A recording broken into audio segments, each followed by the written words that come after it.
श्री गणेशाय नमः। कार्तिक मास महात्म्य 26वां अध्याय। नारद जी ने कहा, देवगणों के ऐसे वचन सुनकर धर्मदत्त ने कहा, सब मनुष्य भगवान विष्णु की प्रसन्नता के लिए विधिवत आराधना, यज्ञ, दान, व्रत, तीर्थ तथा तपस्या आदि करते हैं, किंतु कोई ऐसा सरल उपाय बताइए कि जिसके करने से इन सब का फल प्राप्त हो। गणों ने कहा, हे द्विज श्रेष्ठ, आपका प्रश्न बड़ा श्रेष्ठ है।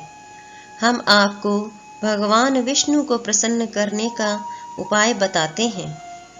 हम इतिहास सहित प्राचीन वृतांत सुनाते हैं, सावधानी से सुनो। प्राचीन काल में कांचीपुरी में चोल नामक चक्रवर्ती राजा राज्य करता था। उसी के नाम से उसके देश का नाम भी चोल ही प्रसिद्ध था। राजा चोल के राज्य में कोई प्राणी दरिद्र, दुखी, पापी व रोगी न था। यह सब राजा के यज्ञ करने का प्रभाव था। ताम्रपर्णी नदी के दोनों किनारों पर सोने के यज्ञ स्तंभ सुशोभित थे। हे द्विजवर, एक दिन वह राजा भगवान विष्णु के पास गया।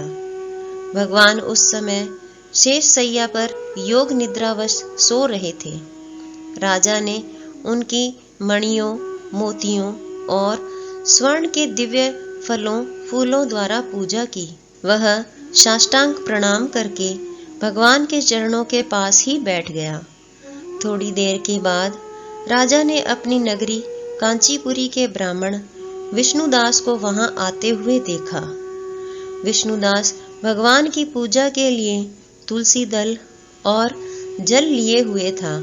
विष्णुदास ने वहां आकर भगवान को विष्णु सूक्त मंत्रों द्वारा स्नान करवाकर मंजरी तथा दलों से उनका विधि पूर्वक पूजन किया। विष्णुदास के चढ़ाए हुए दलों से राजा के चढ़ाए हुए मणि, मोती व स्वर्ण के फूल ढक गए। राजा यह देखकर क्रोध में भरकर बोला, ढोंगी मूर्ख, तूने मेरी चढ़ाई हुई मणियों, मोतियों व सोने के फूलों को तुलसी दल व अपने सादे फूलों से ढक दिया है। तू बेचारा भला भक्ति करना क्या जाने। तूने मेरे किए हुए विचित्र श्रृंगार को बिगाड़ दिया है। राजा की बात सुनकर विष्णुदास को भी क्रोध चढ़ आया और वह राजा के गौरव को तुच्छ समझकर कहने लगा, हे राजन, तुम भक्ति करना नहीं जानते। तुमको अपने धन का घमंड है। बताओ, आज से पहले तुमने भगवान के कितने व्रत किए हैं? देवगण ने कहा, ब्राह्मण के ऐसे वचन सुनकर राजा ने घमंड से हंसकर कहा, हे विप्र, भगवान की भक्ति के अभिमान से यदि तू ऐसी बात कह रहा है तो मैं पूछता हूँ कि तेरे जैसे भिखमंगे ब्राह्मण में भगवान की भक्ति ही कितनी है?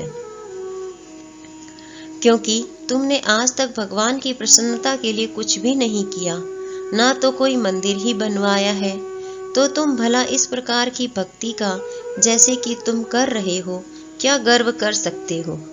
यहाँ जितने भी ब्राह्मण बैठे हैं, मेरी बात को ध्यानपूर्वक सुने और देखें कि भगवान विष्णु के दर्शन मुझे होते हैं या कि उसे। इसके बाद दोनों की भक्ति के संबंध में आप लोग जान लेंगे। देवगण ने कहा। ऐसा कहकर राजा अपने महल में चला गया और वहां जाकर उसने अपने पुरोहित मुद्गल को आचार्य बनाकर विष्णु यज्ञ आरंभ किया। उसने उस यज्ञ में अनेकों ऋषि महर्षियों को बुलाया, उनको बहुत सा अनाज, नकदी आदि दक्षिणा दी। जो यज्ञ पहले ब्रह्मा जी ने किया था, वही यज्ञ राजा चोल ने अपनी नगरी चोल में किया। विष्णुदास भी अपने मंदिर में ही रहकर भगवान की प्रसन्नता के लिए व्रत करने लगा।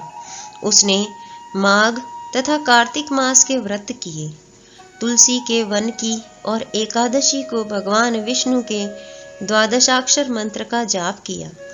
वह भगवान को प्रसन्न करने के लिए गीत गाता रहा व नृत्य करता रहा। नित्य प्रति व्रत करता, भूमि पर सोता, हर समय भगवान विष्णु का स्मरण करता और सब प्राणियों में समदृष्टि से भगवान को ही देखता था। उसने भगवान को प्रसन्न करने के लिए माघ तथा कार्तिक के व्रत भी किए और उन व्रतों के नियमों का पालन भी किया और उद्यापन भी किया। इस प्रकार राजा चोल और विष्णुदास द्वारा दोनों को आराधना करते हुए बहुत दिन बीत गए। इसी के साथ कार्तिक मास महात्म्य का 26वां अध्याय पूर्ण हुआ। जय श्री कृष्ण।